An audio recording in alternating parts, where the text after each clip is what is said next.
Olá, bem-vindo ao Pode ou Não Pode podcast. Eu sou a Tati. E eu sou o Murilo. E esse aqui é um podcast com o intuito de tirar os mitos da nutrição e trazê-la de uma maneira muito mais simplificada. A gente tá aqui no YouTube, @Pode ou Não Pode podcast, e já acompanha a gente lá no Instagram, que estamos sempre postando caixinhas de perguntas e interagindo com vocês. Também, @Pode ou Não Pode podcast. E temos uma novidade, né, Murilo? Agora a gente tá no Spotify. Todos os nossos antigos episódios já postados estão lá no Spotify, então vai lá maratonar, dá uma conferida. E hoje o nosso tema vamos falar de doenças crônicas não transmissíveis. E hoje é o nosso último episódio da temporada, dessa primeira temporada. E a gente trouxe a presença ilustre da nossa professora, a Érica. Ela vai se apresentar um pouquinho. Pode se apresentar, Érica. A gente primeiro agradecer, né? Presença ilustre. Nossa, estou muito honrada. Bom, eu sou a Érica, professora deles. E muito em breve colega de trabalho, né? Porque daqui a pouquinho eles já estão aí formados em nutrição.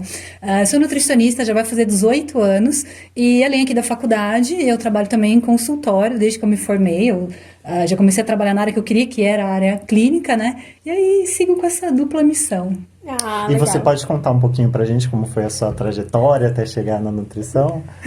Bom, eles já estavam rindo de mim antes, né? A gente conversando um pouquinho como foi. Na verdade, assim, eu acho lindo quem tem essas histórias de fazer uma faculdade que tinha certeza que era aquilo que queria pra vida, sabe? Que não era um foi sonho. meu caso também. Não foi meu caso. Eu acho que eu fui muito assim, como muitos dos jovens, né? Que, pô, na adolescência você tem que escolher o que você vai prestar de vestibular.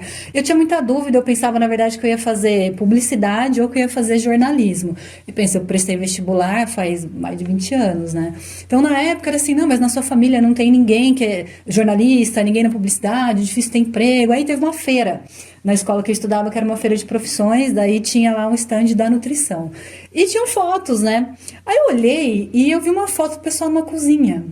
E assim, cá pra nós, gente, eu fui uma adolescente que em casa nunca meus pais deixaram nem eu nem meu irmão mexer na cozinha, né? Não sabia cozinhar, não sabia ligar um fogão, não sabia nada. E eu olhei aquilo e falei, legal, genial, acho que vai ser bem divertido. Quero. Eu tava super em alta, né? Na época, imagina, eu prestei vestibular, foi em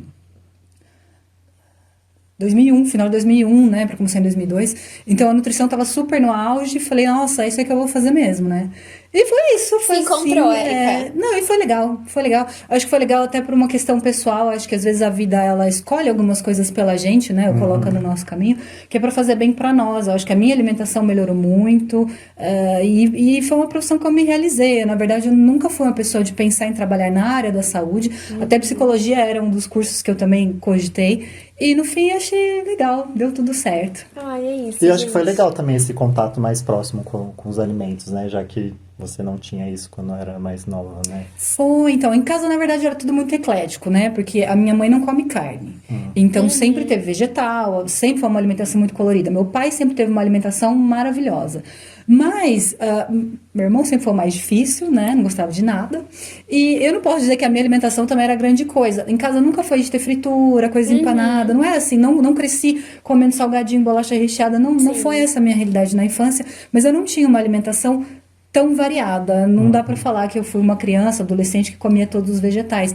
E a faculdade me ensinou isso, até pela vergonha, né? Sim. Porque chegava na hora de almoçar, porque eu fiz faculdade na PUC, era período integral, e aí ia almoçar todo mundo com aquele prato colorido. Não dava pra eu ficar no nuggets, né? Não. Aí eu acho que fez bem pra mim, fez bem pra família, fez bem pra todo mundo. Foi uma escolha acertada. Legal, quando você conhece mais, trabalha com isso, acaba influenciando nossos gostos, com muito, certeza. né? Eu falo por Com mim certeza. também. Depois que eu entrei pra faculdade, acho que eu comecei a me alimentar 1000 vezes melhor. E aí, professora, a gente, para dar uma introdução no nosso tema de hoje, você poderia explicar para as pessoas o que são as doenças crônicas não transmissíveis, falar um pouquinho pro pessoal? Bom, o próprio nome já diz, né? Elas não são transmissíveis, ou seja, a gente não pega essas doenças, né? Não vem de um vetor, uma pessoa não passa para outra. Elas são doenças que têm uma etiologia, causas diversas, que podem vir tanto de fatores não modificáveis, como a questão da idade, a questão de sexo, a questão da nossa hereditariedade, né? Nossa genética, que pode não ser decisiva, mas ela acaba tendo papel. Mas também tem muita relação com o estilo de vida, que são são os fatores modificáveis, que é onde entra a alimentação, prática de exercícios físicos, tabagismo, excesso de álcool. Então é muito difícil a gente dizer que essas doenças, elas têm uma única causa, elas são muitas vezes multifatoriais. E são as que a gente mais ouve falar hoje em dia, né? Então entra a obesidade, entra o diabetes, doenças cardiovasculares, doenças cerebrovasculares, doenças crônicas pulmonares, câncer, que é o mal que a gente vem vivendo já há muitas décadas, né? Érica, meus pais têm colesterol, diabetes, então eu não vou cuidar da minha alimentação porque já é de família. Vou ter mesmo? Tá certo pensar assim? Pode? Não pode. Não pode. Não pode. Não pode, porque, na verdade, quando a gente fala... Existem doenças genéticas que elas são... você não tem muita escolha, se elas vão se desenvolver, mas não é o caso das doenças crônicas. Claro que pode acontecer, sim, da genética ter um papel muito grande, mas, na realidade, o nosso estilo de vida, ele exerce um papel muito grande nesse desenvolvimento. Pode ser que você tenha uma genética que aumente um pouco o seu risco, Sim. Mas a partir do momento que você tem uma boa alimentação, você se exercita, você não fuma, você tem um estilo de vida saudável, pode ser que você nunca desenvolva, ou pode ser que você tarde a desenvolver. Sim. Né? Então, não tem como a gente dizer que é uma sentença, que se alguém da família tem, alguém vai ter e não tem o que fazer. Até porque a alimentação, né, que é o grande foco, ela entra na prevenção, mas ela entra também no controle, na melhora da qualidade de vida, isso. quando já se tem um diagnóstico, né? Acredito que por você trabalhar em consultório, chega mais pra você pessoas já doentes, né? Com seu foco é o diabetes, certo? O meu grande público é diabetes, foi o que eu sempre gostei mais de trabalhar, né? Então, eles já chegam diabéticos, mas tem muita gente que chega com resistência à insulina, famoso pré-diabetes, que em muitos casos, não dá pra gente generalizar, mas em muitos casos a gente consegue ter até a remissão do diabetes, a gente não pode dizer se vai acontecer, por quanto tempo vai acontecer, mas é uma possibilidade, Sim. ou mesmo a reversão do pré-diabetes, né? Então, pego esses casos e muita gente que às vezes vem, porque a família já tem muita gente um diagnóstico, e a pessoa vem para prevenção, que é o ideal, né? Antes dela ser desenvolvida. E, professora, qual que é o impacto dessas doenças na vida das pessoas? Por exemplo, uma pessoa que é diagnosticada, o que pode causar na vida dela essas doenças? Olha, uma chateação em primeiro lugar, né? Assim, começa que muda toda a sua rotina, porque às vezes as pessoas falam, não, tem doença crônica, mas tudo bem, é só tomar remédio. Tem remédio que você tem que tomar em jejum, tem remédio que mexe com o estômago, Sim. tem remédio que interfere na própria nutrição, então você já quebra a sua rotina por ter que fazer uso de medicamentos. Muitas vezes, não é proibir, mas restringir um pouco mais o consumo de determinados alimentos, monitoramento, no caso do diabetes, por exemplo, é picada de dedo, é você monitorar sua glicemia. Efeito colateral, né? Efeitos colaterais, muitas vezes, dos medicamentos. Então, e é uma preocupação que você vai ter para sempre. Sim. Porque a doença crônica, ela justamente ganha esse nome de crônica, porque ela não é aquela doença que, nossa, descobri, morri. Não é assim, né? Você vai conviver com ela muito tempo. Que foi a transição epidemiológica. O Brasil, ela não tem uma transição, ele não tem uma transição completa, porque a gente ainda vive muito com a desnutrição, com a falta de acesso ao alimento, mas a doença crônica, ela implica em você viver mais tempo com um diagnóstico. E que as consequências vão vindo aos poucos. Ninguém quer viver doente, né? Ninguém quer ver doente. Dá para ter uma qualidade de vida boa? Dá, né? Acontece, por exemplo, de ter um diagnóstico numa criança pequena de diabetes tipo 1, que é uma doença autoimune, e não tem nada a ver com o estilo de vida, não tem nada a ver com comer açúcar, como causa, né? E você consegue viver bem, mas você vai ter uma série de coisas que você vai ter que acompanhar a sua vida inteira. Mudança de dosagem de insulina, vai ter que ir ao médico, vai ter que ir ao nutricionista. São vários os profissionais envolvidos, então não dá para dizer que é uma vida sem preocupações. Então, quando você tem a oportunidade de ter uma vida mais saudável, com um bom estilo de vida, antes da doença chegar e dela trazer as complicações, com certeza a pessoa vai viver melhor. Certo. Fora o impacto financeiro, né? Sim, com certeza. A gente tem o SUS, então muitos medicamentos são gratuitos, mas muita coisa não é. Então, assim, o básico para os tratamentos das doenças crônicas, sim, o SUS oferece, mas não dá pra gente dizer que isso não onere tanto a pessoa quanto o próprio sistema de saúde. Né? Sim. E eu acho que é importante a gente falar, nós que a gente passa por estágio em OBS, né, em centro de saúde, a gente vê muitos casos de pessoas que têm obesidade, que têm diabetes, que têm hipertensão, e a gente sempre vê pessoas que já vão lá com a doença, de fato. Eles não vão fazer uma prevenção, que eu acho que isso também falta um pouco na saúde pública, né? Vou dizer assim, essa educação, né? De ter essa prevenção, né? Se a gente for pegar até os princípios do SUS, entra a prevenção. Mas a gente vê que na prática nem sempre a coisa funciona, a começar pela ausência do nutricionista no posto de saúde. Exato. Muitas vezes quem faz essa cobertura do atendimento nutricional é um professor, um preceptor de estágio com alunos, o que com certeza já ajuda, mas a gente não tem profissionais que fazem o acompanhamento a longo prazo daqueles pacientes que chegaram ali. E o profissional nutricionista, ele também trabalha muito com a prevenção, porque a nutrição, ela é preventiva. Ela faz parte da cura, mas ela faz muito parte da prevenção. Então, a gente tem muitas ações, e vocês, quando estão no centro de saúde, fazem muitos trabalhos legais de conscientização, de informação, e é isso que tem que chegar para as pessoas, né? A gente falou aqui do diabetes, que é o que eu mais trabalho. Hoje, se tem uma estimativa de que metade das pessoas que têm diabetes não foram diagnosticadas. Nossa. Porque muita gente não conhece os sintomas, que pra gente que é da área da saúde pode ser muito clássico, né? Muita fome, muito xixi, muita sede. Mas não é assim. E a gente vê que às vezes até materiais muito legais, que a gente tem que são gratuitos, como o Guia Alimentar para a população brasileira, não são tão difundidos. Quantas vezes não conhecem, não chega para as pessoas, né? Sim. Então precisaria ter uma conscientização maior da importância da prevenção e da inserção do profissional de nutrição em ambientes de atendimento primário. Sim. Né? Para evitar que a pessoa tenha uma complicação e ela sobrecarregue os hospitais, que ela vá buscar um pronto-socorro. Porque, na verdade, a porta de entrada para o SUS, ela é o centro de saúde, né? Então, o ideal seria que a gente tivesse uma abrangência maior dos tipos de profissionais que fazem parte da saúde da família, né? Para que todos possam ali estar disponíveis para a população. E é entender a gravidade disso, gente. É uma doença que muitas vezes não tem cura e precisa ser tratada. Em UBS, a gente acaba trabalhando com pessoas que recebem um encaminhamento médico para passar com um nutricionista, para melhorar diabetes, colesterol, hipertensão, e elas chegam lá falando, eu quero emagrecer.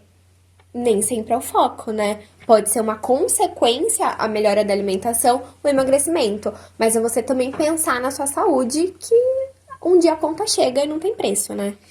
Exatamente. Uma das grandes causas até do aumento da incidência das doenças crônicas foi a nossa mudança de um perfil nos anos 70 de uma população com predominância de desnutrição para a gente passar para a obesidade.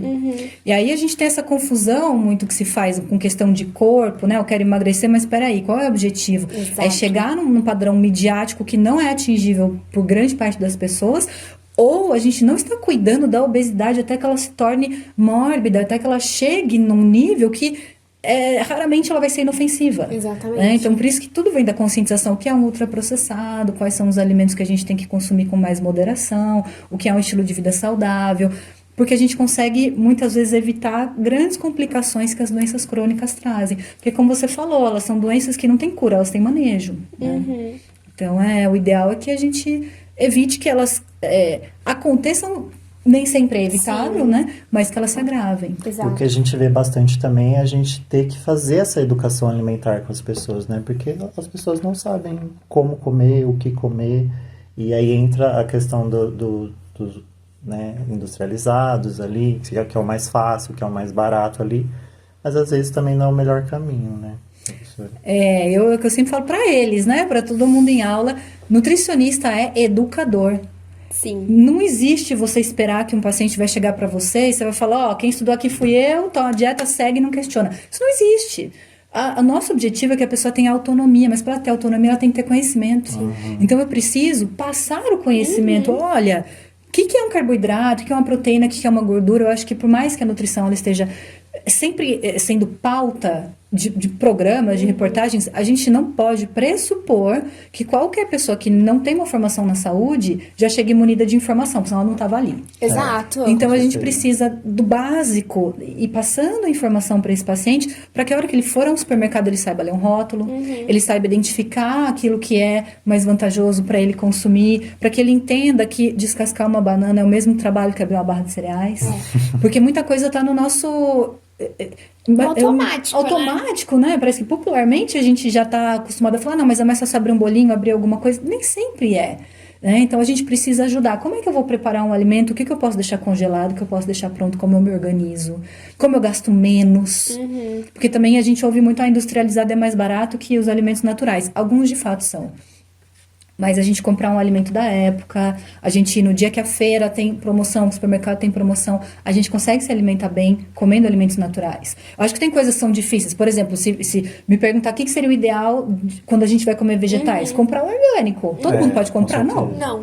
Né? Então a gente também tem que trabalhar sempre com a realidade ali do Fazer o paciente. bom, não o perfeito, né? O que dá pra fazer dentro daquela realidade que o paciente traz. né? Uma coisa que a gente conversou com a Silvia no episódio passado, que é sobre sustentabilidade, é tentar descobrir se tem no seu bairro alguns pontos de produtor, de pequenos Exato. produtores, né?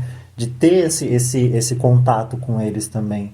E ela falou isso, ela deu essa dica da gente tentar procurar no nosso bairro, na nossa cidade, se tem. Como a gente fala de uma metrópole, né? A gente às vezes não tem esse acesso, né? Mas tentar procurar de alguma forma, né, professora? Não, sempre tem. Sempre numa cidade grande ou pequena você encontra um produtor rural. Isso você até está ajudando os pequenos produtores, né? Exato. Com certeza. Então, ali uma mão lava a outra. Então, muitas vezes, até os alimentos sem agrotóxicos, né, os orgânicos, você consegue um preço melhor quando você vai num produtor local. Pode ser que você não tenha tudo orgânico, né? Mas, às vezes, optar ali por morango, alface, coisas que não se tira a casca, né? Então, até isso entra na educação do paciente, né? Porque a gente atende pacientes das mais diferentes classes sociais e possibilidades. verdade. Então, a gente tem que se adequar a cada um deles, né? Com certeza. A gente se adequa mais a eles do que eles a nós, né? E fazer com que eles caminhem com as próprias pernas e não fique dependente da gente, né? Não é o que a gente quer. Não, essa não é a ideia. Exatamente. E professora, teria alguma estratégia, assim, de pouquinho em pouquinho, cada dia a pessoa ter essas mudanças, alguma dica que você pode dar para as pessoas para entrar nesses quadros de doenças crônicas e tudo mais? Olha, toda mudança, o ideal é que seja realmente gradual. O primeiro passo para o paciente fugir, nunca mais voltar, é você mudar absolutamente tudo que ele faz de uma vez. Ele não sai... Insustentável. Não, ele sai do seu consultório com um problema, não com uma solução, né? Toda mudança já é difícil. Quando a gente tem a oportunidade de trabalhar individualmente com o paciente, a gente consegue identificar para ele uma meta mais fácil, uma meta mais difícil, para a gente ir mesclando para ele ir conseguindo mudar os hábitos. Então, acho que vai muito da gente sentir o que a pessoa consegue fazer. Agora, de modo geral, ir inserindo aos pouquinhos um alimento, por exemplo, vamos pegar uma pessoa que fala que não gosta de fruta. Talvez eleger uma que tenha um gosto suave, que seja mais docinha, tentar colocar na alimentação. Uma pessoa não tem, eu não tenho o hábito de comer folhas, a textura da folha não me agrada. Será que se picar essa folha, misturar numa outra preparação, a gente não vai acostumando com isso? Isso é legal. Falta de exercício físico, nós não somos prescritores de exercício, mas a gente precisa orientar o paciente a procurar alguém que possa fazer essa orientação para que ele não seja sedentário. Então, é tentar aos pouquinhos deixar a alimentação colorida, tentar inserir grupos de alimentos que estejam faltando, a não ser que seja uma coisa por princípio, por uma alergia, mas enfim... tentar inserir alimentos de grupos diversos. Aquela coisa bem clichê, né? Comer colorido, comer de forma variada. O óbvio precisa ser dito. O óbvio precisa ser dito em tudo hoje em dia, né? Então, até esse comer colorido, muitas vezes a pessoa fala, mas que chatice. Aí quando você fala, não, mas é colorido porque cada cor indica nutrientes diferentes, né? São pigmentos, são compostos. Então, beleza, fez sentido. Acho que quando né? você explica esse por que comer colorido, né? Ela falou, cada cor representa um grupo de nutrientes, de alimento, de vitaminas ali. Eu acho que a partir do momento que a pessoa tá lá na casa dela, ela lembra disso, ela torna algo mais responsável e obrigatório. Não, eu preciso de tal nutriente, eu vou aderir isso na minha alimentação. Então, por isso é importante o nutricionista de explicar, de bater nessa tecla e não passar um papel pronto, uma receita pronta pra ser seguida, né? Exato. Se você passa uma coisa que não tem a ver com o dia a dia do seu paciente, ele não segue, você fracassou. Não foi ele que fracassou, foi você, né? Porque você precisa conseguir melhorar, ajudá-lo a melhorar os hábitos. Não vou dizer que a gente tem 100% de aproveitamento, porque tem gente que às vezes realmente não está muito disposta. Mas quando a pessoa chega disposta, ou quando ela precisa, ela não chega disposta, a gente vai fazendo um trabalho de conscientização, né? Para entender, mas por que isso que te trouxe aqui, de repente um familiar levou, a pessoa não está consciente de que ela precisa fazer uma mudança, você vai explicar quais são as consequências, para a gente poder ter escolha. Sim. Porque se a gente não tem informação, a gente não tem a possibilidade de escolha, porque ela não está identificando muitas vezes que a mudança precisa ser feita.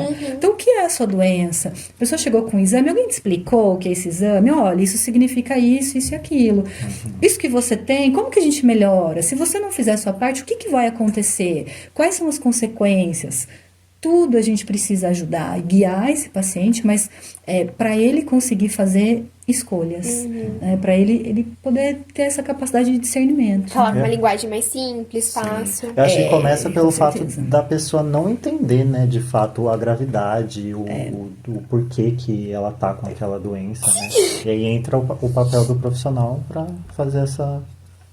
explicar, né, de fato. Sim, até o que a Tati falou, muito importante a questão da linguagem. Um dos grandes problemas na comunicação em saúde é a linguagem. Então, se eu for falar com vocês sobre uma doença, é uma coisa, eu tô falando com pessoas que têm acesso aos termos técnicos. Agora, se eu for falar com um paciente, eu preciso entender o que ele está falando. Sim. E ele mais ainda precisa me entender. Então, eu vou entender uma linguagem mais fácil. Então, eu tenho que trabalhar com essa linguagem fácil, eu preciso explicar. Então, é passar conhecimento. A nutrição, ela é algo que ela vai muito além, não vou nem chamar só de nutrição, a alimentação, ela vai muito além da nutrição, as escolhas são baseadas em muitas coisas, não só no nutriente que tem na comida, né? Então eu preciso conhecer a pessoa que chega até mim, eu preciso conhecer como é aquela dinâmica familiar, para que eu consiga trabalhar de forma a tornar a boa alimentação natural. Sim. Porque também quando a gente faz uma coisa muito diferente, você dá um prazo, de repente, para uma estratégia que você está trabalhando com um paciente e você não faz educação nutricional, ele vai achar que aquilo tem prazo, acabou, agora eu volto para os meus hábitos E não é assim. É uma e aí, educação né? Como é que vai mesmo. ficar o depois? Realmente, é a educação nutricional. E esse lance de falar com uma linguagem mais simples, a gente adapta com o paciente, né? Pessoas, por exemplo, que a gente pega mais no SUS, a gente fala geralmente com uma linguagem um pouco mais simples, não fala, você precisa comer carboidrato, proteína. Você fala, o carboidrato é o seu arrozinho, sua batata, a sua proteína, a sua carninha. Então, fala de uma maneira mais simples, mas é importante falar. Eu vejo que falta muito essa comunicação. A pessoa não é um pouco mais humilde, não sabe essa linguagem, então eu não vou explicar isso pra ela, né? Chega muito pra gente, Érica, pessoas que falam que acha que é pré-diabética e toma metformina há 25 anos. O porquê que ela tem essa dificuldade? É pela falta de comunicação, totalmente. Então, médicos, nutricionistas acabam não se comunicando de forma clara com ela, e aí essa educação aí nutricional acaba sendo rompida. E todo mundo aprende, ninguém nasceu sabendo nada. Sim. Eu tive 7 anos de experiência trabalhando com criança em educação nutricional em escola, né? E, assim, era impressionante como a gente, às vezes, até subestima uma criança. Tinha alunos a partir de 1 ano e 8 meses, eles eram pequenos. Claro que muitos aí nem falavam nessa idade, mas mesmo os pequenininhos, quando a gente explica com uma linguagem simples, eles absorvem. O adulto também absorve. Então, todo mundo é capaz de aprender, desde que você não queira pular etapas e chegar com um tipo de informação que, de repente, para o dia a dia dele nem é importante. Você não vai explicar processo metabólico. Sim. Mas você precisa explicar como as coisas acontecem, explicar o que é a doença e como a alimentação trabalha a favor ou contra, para que ele possa ter um dia a dia saudável. Porque ele não vai passar o dia inteiro te chamando no WhatsApp. Olha, agora que eu como, agora que eu faço. Ele precisa saber escolher, né? Então, o nosso papel é esse. Legal. E professora, tem algum alimento que ele é bom ou ele é ruim para desenvolver essas doenças, alguma coisa assim? Essa é a primeira coisa que a gente acalma o paciente quando ele chega, né? Não existe um alimento ruim como não existe um alimento bom. Existem hábitos ruins e hábitos bons. Lógico que assim, é quase que um senso comum, né? Se a gente tem uma alimentação baseada em ultraprocessados, alimentos muito ricos em açúcar, frituras em imersão, não são alimentos que trazem muita coisa boa, mas não existe ninguém que ficou ali, teve um diagnóstico de doença crônica com um brigadeiro, né? Não, isso não acontece. Então, assim, a gente precisa ter uma alimentação baseada em alimentos naturais, verduras, legumes, para quem come carne, que coma carne, ovo, evitando esses que são ricos em açúcares e frituras, gorduras trans em grande quantidade. Mas não tem nada que seja proibido. O que a gente precisa é cultivar hábitos saudáveis. Porque quando a gente também restringe muito dizendo, não pode comer açúcar, parece que todo o resto tudo bem e que se tirou o açúcar você já solucionou o seu problema. E não é bem assim. E não é bem assim. É, e não é bem assim. Exato. Então, pra gente finalizar, a gente tem o nosso quadro, né, todo final de episódio, que é o que tem na sua geladeira. Aí isso pode se estender também ao armário. Que é um alimento ou uma receita que você pode passar depois pra gente, a gente pode publicar no nosso Instagram, que não pode faltar no seu dia a dia, algo assim que você é indispensável pra você de não deixar no seu dia a dia. Bom, quem já acompanhou um pouquinho que seja meu Instagram sabe que eu não deixo faltar banana, né? Porque eu adoro fruta, mas banana é uma coisa que não falta nunca na minha casa. E em casa é muito básico, até essa questão de receita, a gente não tem receitas mirabolantes, não sou de ficar fazendo, nossa, um muffin integral com mais 30 mil coisas ali, não. Arroz, feijão, frango, sempre tem verdura, Legal. sempre tem legumes, tem fruta, tem lácteos, não tem restrições assim. Então, é o básico. Então, não falta na minha casa o básico e cores. Né? Cores, a geladeira é prato sempre colorido. colorida. Muito Exatamente. E professora, você quer deixar o seu Instagram? Antes, cortando o Murilo, estamos chegando ao fim, último episódio. Murilo, o que Triste. tem na sua geladeira? A gente quer saber. Gente, o que não pode faltar no meu dia a dia é kiwi. Eu amo kiwi. Kiwi, diferente. Eu adoro também. Tem O que comer amarelo todos de os dias. preferência. O amarelo. O japonês. É japonês, né? Legal. Não sei se ele é japonês, acho que não. Não? Aquele Eu gold, achei que sei era. lá. Tá ganhando bem, hein, Murilo? Mas eu como todos os dias, não falta em casa. Assim, kiwi. Legal. E na sua geladeira, Tati? Gente, ultimamente, eu acho que tá sendo iogurte natural. Desde que eu aprendi a fazer um iogurte natural, né, com leite mesmo, eu tenho comido acho que todos os dias. Assim, lá em casa eu faço 2 litros, o pessoal come, Delícia. passa no cabelo. E vocês podem entrar em contato pelo Instagram pra ela vender o iogurte dela, tá, gente? Vai ter receitinha de iogurte natural, Murilo? Podemos. Podemos fazer. Não, você pode ser a nova. Acho que isso não pode falar, né? Não, eu podia ser a nova vendedora da Top Term.